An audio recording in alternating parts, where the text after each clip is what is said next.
Minsan ang sarap balikan ng pagkabata, noong hindi pa uso ang gadgets, panahong ang saya ay hindi nakadepende sa screen, likes o wifi, kundi sa habulan sa kalsada, tagu-taguan sa hapon, at simpleng tawanan kasama ang mga kaibigan. Walang filter, walang notifications, walang pressure na ipakita ang perpektong buhay, tanging tunay na tuwa, pagod sa laro, at sugat sa tuhod na proud mong ipakita.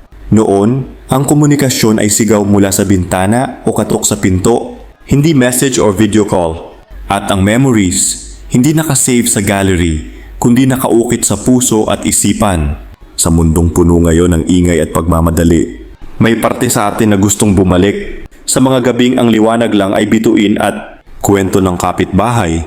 At sa araw na ang problema lang ay kung sino ang taya sa laro. Hindi man na ibabalik ang oras, pero ang alaala ng simpleng buhay na puno ng saya, imahinasyon at tunay na koneksyon ay nagpapaalala kung gaano kaganda ang mundong hindi ginagalawan ng gadgets kundi ng puso.